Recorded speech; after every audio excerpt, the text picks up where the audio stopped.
श्रोतारः, आकाशवाण्याः सुविशिष्टायाः श्रव्यसंस्कृतपत्रिकायाः संस्कृतसाप्ताहिक्याः अभिनवेऽस्मिन् अङ्के भवतां समेषां हार्दिकं स्वागतम् अभिनन्दनं च। भवतां सहृदयानां मनोविनोदकरम् अङ्कम् आदाय पुनरेकदा उपस्थितोऽस्मि अहं दिव्यानन्द झाः। अयि सुधियः श्रोतारः, जानीमः वयं यत् पृथिव्यां विद्यमानेषु त्रिषु रत्नेषु अन्यतमं सुभाषितं विलसति। अद्य एतादृशमेव सुभाषितरत्नमेकम् आदाय उपस्थितास्ति मम सहयोगिनी निधि तिवारी। तर्हि श्रूयतां भवद्भिः। विदेशेषु धनं विद्या, व्यसनेषु धनं मतिः, परलोके धनं धर्मः, शीलं सर्वत्र वै धनम्।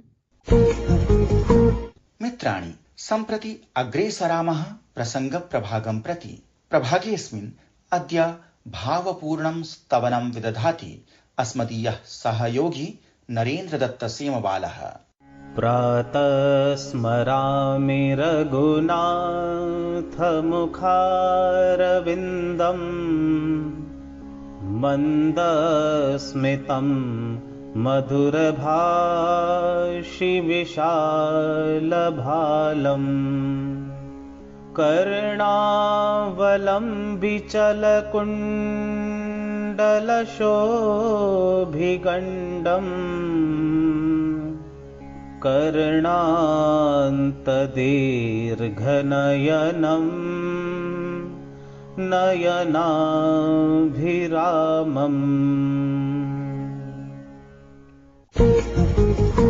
अयि जागरूकाः श्रोतारः, सम्प्रति साप्ताहिकी वार्ता प्रभागे प्रस्तूयते साप्ताहिकः वैश्विकः वृत्तान्तः। अद्य अशेष जगतः साप्ताहिकीः वार्ताः आदाय उपस्थितास्ति सुषमा कुमारी।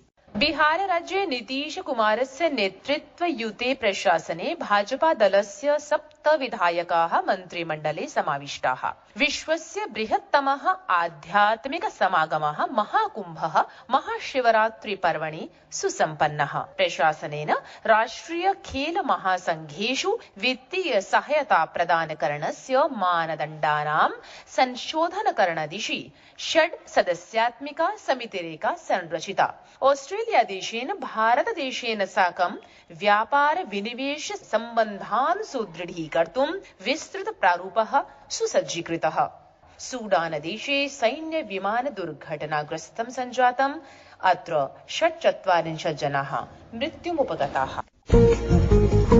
अयि मान्याः श्रोतारः, अद्य ज्ञानविज्ञानाख्ये साक्षात्कार प्रभागे अस्माभिः साकं संवादाय उपस्थिताः विद्यन्ते काशी गौरव सम्मानादि सभाजिताः प्रथिताः संस्कृत विद्वांसः प्रोफेसर शरदिन्दु कुमार त्रिपाठी महाभागाः। सम्प्रति अस्मदीय सहयोगिन्या निधि तिवारिणा साधितेन संवादमाध्यमेन जानीमः भारतीय ज्ञान विज्ञान प्रवाहं प्रति आचार्यवराणां विचारान्। प्रियाः मे श्रोतारः, संस्कृत साप्ताहिकीति कार्यक्रमस्य ज्ञान विज्ञान प्रभागे अद्य मया सह उपस्थिताः वर्तन्ते काशी हिन्दू विश्वविद्यालये कलासंकाये संस्कृत विभागे अध्यापनरताः प्रख्यात विद्वांसः, काशी गौरव सम्मानेन च सम्मानिताः प्रोफेसर शरदिन्दु कुमार त्रिपाठी महाभागाः। स्वागतमस्ति अत्र भवताम्। नमो नमः।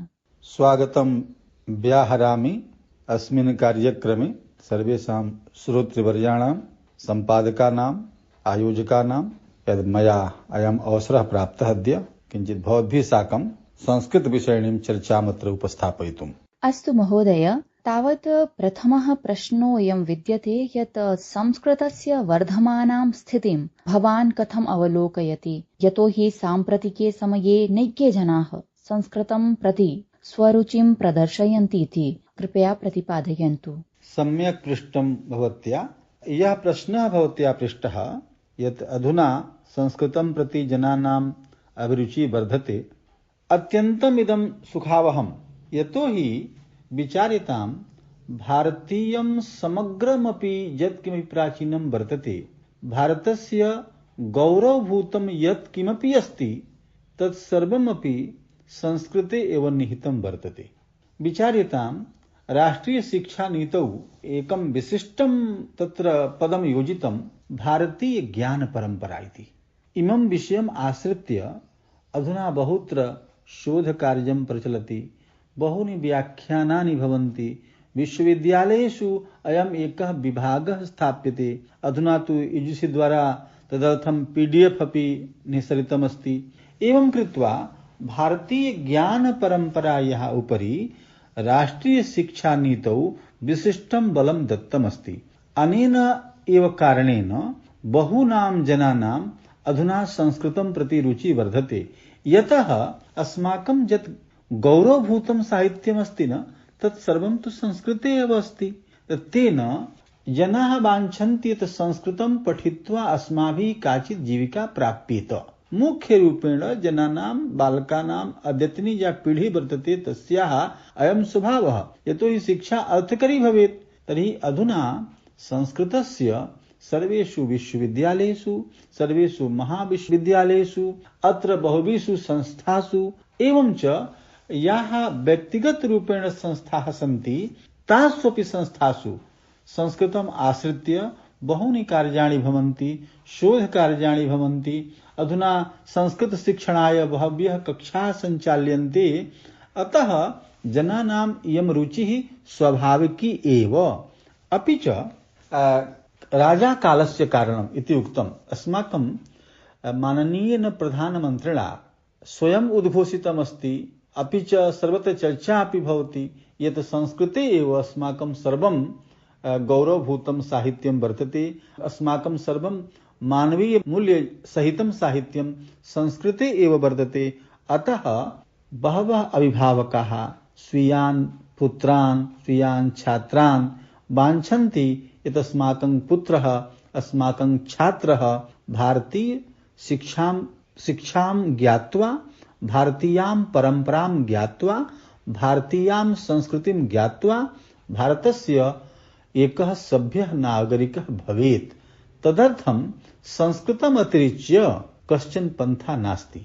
अनेन प्रकारेण अनया धिया सर्वेषाम् अभिभावकानां रुचिः वर्तते इति अस्माकं कृते अत्यन्तं सुखावहमस्ति यत् अनेन प्रकारेण जनाः एतत् सर्वं ज्ञात्वा भारतीय संस्कृतेः, संस्कृत साहित्यस्य संरक्षणे, संवर्धने, तस्य पोषणे च दत्तावधाना भविष्यन्ति इति अस्माकं सुदृढः विश्वासः वर्तते।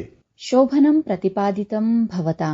महोदय, यथा भारतस्य लोकतन्त्र मन्दिरे संस्कृतभाषायाः वरिवर्धमाना स्थितिः जायते, यतोहि सांसदैः संस्कृतभाषायाः उन्नयनाय कार्यं तत्र विधीयते, अपि च भाषान्तरणकार्यमपि तत्र संस्कृतभाषायामपि प्रचलति। तावत् स्वविचारम् अस्मिन् विषये प्रकटयन्तु कृपया। तावत् कीदृशी स्थितिः वर्तते? निधि, मम आश्चर्यं भवति यत् या भाषा भारतीय संस्कृतेः संवाहिका स्यात्, या भाषा भारतीय परम्परायाः संवाहिका भवेत्, या भाषा कदाचित् भारतस्य जनभाषा भवेत्, तस्याः भाषायाः विरोधिनोऽपि दृश्यन्ते अस्मिन् राष्ट्रे इति अपि एकम् आश्चर्यजनकं वाक्यं मन्तुं शक्यते। अस्तु, सर्वं कालस्य लीलायितं। कालः लीलां कुरुते। तत्र किञ्चित् शुभं भवति, किञ्चित् च अशुभं भवति। यदा शुभे कार्ये अनेकाः बाधाः आयान्ति, तासां बाधानां निराकरणं भवति। तद्दिनं स्मर्यते यस्मिन् दिने अस्माकं संसद भवने एतत् सर्वं जायमानम् आसीत्। अस्माकं लोकसभाध्यक्षेण माननीयेन बिर्ला महोदयेन तथा कथितं, भवान् कुत्र निवसति? इदं भारतराष्ट्रं, संस्कृतम् अस्य राष्ट्रस्य प्राचीना भाषा। तर्हि तस्यां भाषायां यदि संसद गतिविधीनां प्रसारणं भवति चेत् सम्पूर्णं राष्ट्रम् एतस्य निर्णयस्य स्वागतं व्याहरति, अभिनन्दनं करोति, आशां च करोति यत् एवं विधाः कार्यक्रमाः, ये कार्यक्रमाः भारतीय संस्कृतेः, भारतराष्ट्रस्य गौरववर्धकाः भवन्ति, तेषाम् अनुष्ठानम् अवश्यं विधीयेत सर्वकारः अस्माकम् अस्मिन् विषये ध्यानं ददाति एवं विधान कार्यक्रमान् एवं विधाः गतिविधयः एवं विधाः गतिविधिः सर्वकारेण योज्यते एतत् सर्वमपि अस्माकं कृते अत्यन्तं सुखावहं वर्तते। संपूर्णं संस्कृत जगत् सर्वकारस्य एतस्य निर्णयस्य हृदयेन अभिनन्दनं करोति, स्वागतं व्याहरति, आशाञ्च करोति यत् अग्रेपि एवं विधाः कार्यक्रमाः सर्वकारेण नूनं विनिश्च्य नियोजयिष्यन्ति। एवं विधाः कार्यक्रमाः अत्र अस्माकम् अयमेव विचारः, अस्माकम् इयमेव आकाङ्क्षा वर्तते इति। समीचीनं प्रतिपादितं भवता। महोदय, यथा वयं जानीमः यत् समसामयिकप्रसङ्गे यत्र एकतः तु विभिन्नदेशाः युद्धरताः वर्तन्ते, तावत् वैश्विककल्याणे राष्ट्रियैकतायां च संस्कृतस्य कीदृशी भूमिका अवलोक्यते भवता कृपया कथयन्तु। सम्यक् पृष्टं भवत्या। एवमस्ति यत् सम्पूर्णं भारतं यदि राष्ट्रैक्यस्य सूत्रे काचित् भाषा निबध्नाति चेत् सा भाषा संस्कृतमेव। किं कारणं यत् संस्कृतभाषा भारतीयानां सर्वासां भाषाणां जननी अस्ति। सर्वाः भाषाः संस्कृतेन उद्भूताः अथवा प्रभाविताः सन्ति। अतः संस्कृत अपि च सम्पूर्णस्यापि भारतस्य यत्किमपि साहित्यं वर्तते, यत्किमपि गौरवभूतं, यत्किमपि पौरोहित्यं, यत्किमपि अस्ति तत् संस्कृते एव वर्तते। सम्पूर्णभारतीयानां यानि धर्मानुष्ठानानि भवन्ति तानि सर्वाणि अपि संस्कृतमाध्यमेनैव सम्पादितानि भवन्ति। अतः सम्पूर्णं भारतं राष्ट्रैकसूत्रे निबध्नाति इयं संस्कृतभाषा। अस्माभिः कुम्भमेलादिषु दृश्यते यद् भिन्नभाषाभाषिणः तत्र जनाः आगच्छन्ति। सम्पूर्ण भारतात् जनाः अत्र समवेताः भवन्ति, परन्तु एकः एव कश्चन संस्कृतज्ञः पण्डितः सर्वेषां विभिन्नभाषाभाषिणां धर्मानुष्ठानानि सम्पादयति, तेन च सर्वे समानरूपेण सन्तुष्टाः भवन्ति इति। स अपि च सम्पूर्णे भारते ये संस्काराः भवन्ति, कामं यज्ञोपवीतसंस्कारः भवेत्, विवाहसंस्कारः भवेत्, अन्नप्राशनसंस्कारः भवेत्, अन्त्येष्टिसंस्कारः वा भवेत्, यत् संस्काररूपेण अधुना यत्किमपि क्वचित् कार्यते तस्य सर्वस्यापि सम्पादनाय या भाषा अस्ति सा तु संस्कृतमेव। तत्र कश्चन विरोधः नास्ति। अतः अद्यापि सम्पूर्णं भारतं यदि एकसूत्रे निबधनस्य यदि कस्याश्चित् भाषायाः सामर्थ्यं वर्तते चेत् सा भाषा संस्कृतम् एव।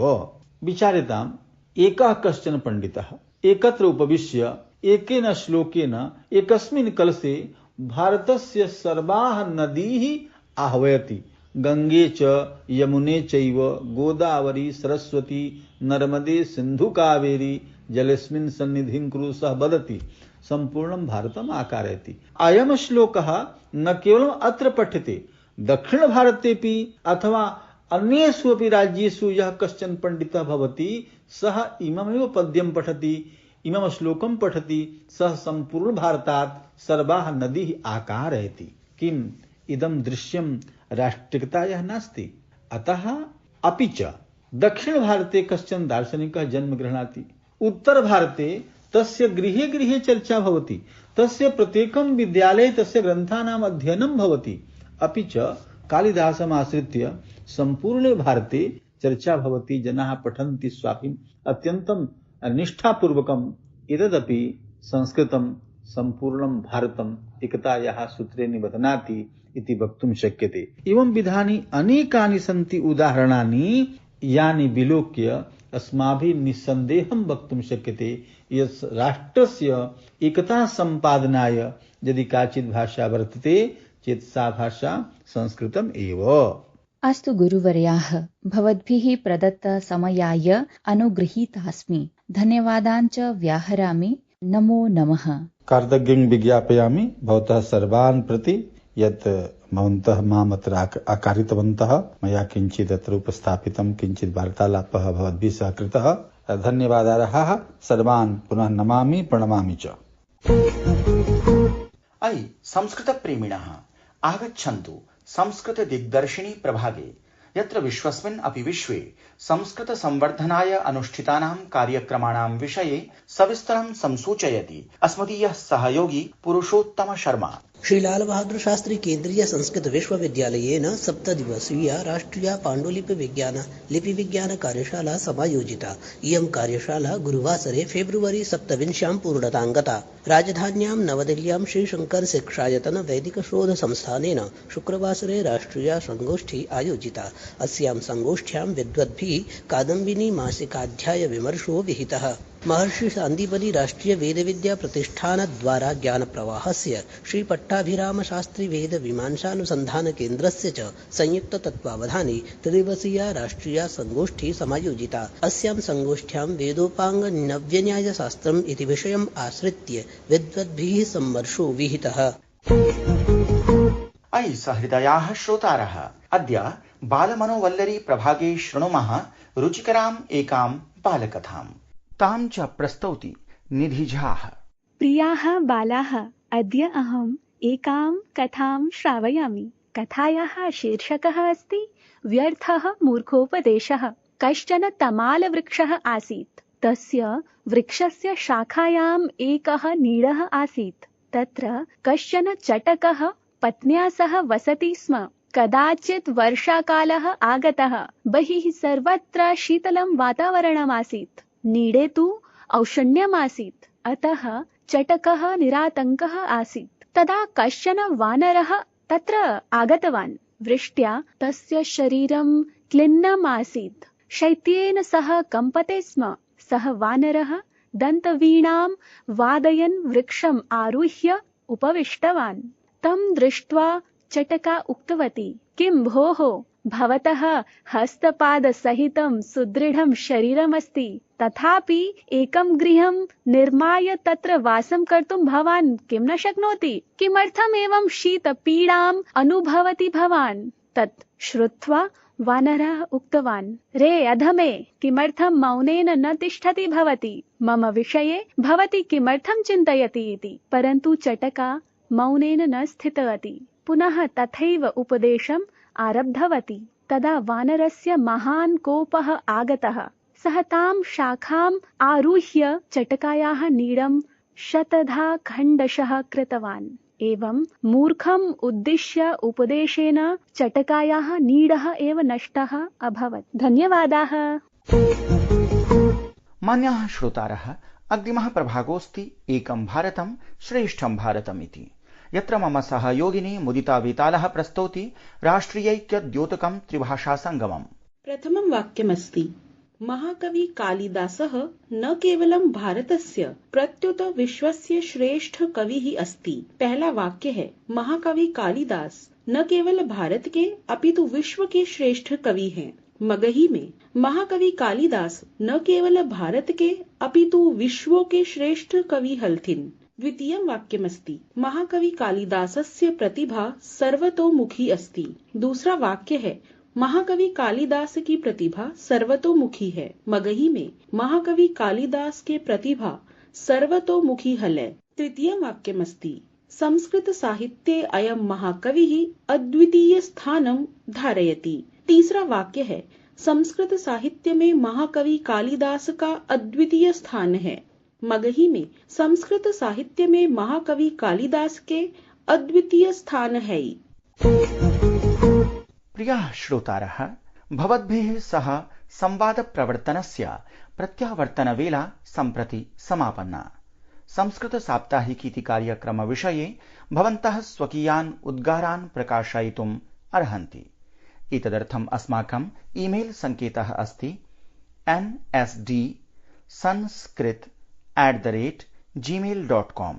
अग्रिमे सप्ताहे अस्मिन्नेव काले अभिनवम् एकम् अङ्कम् आदाय पुनः उपस्थास्यामहे।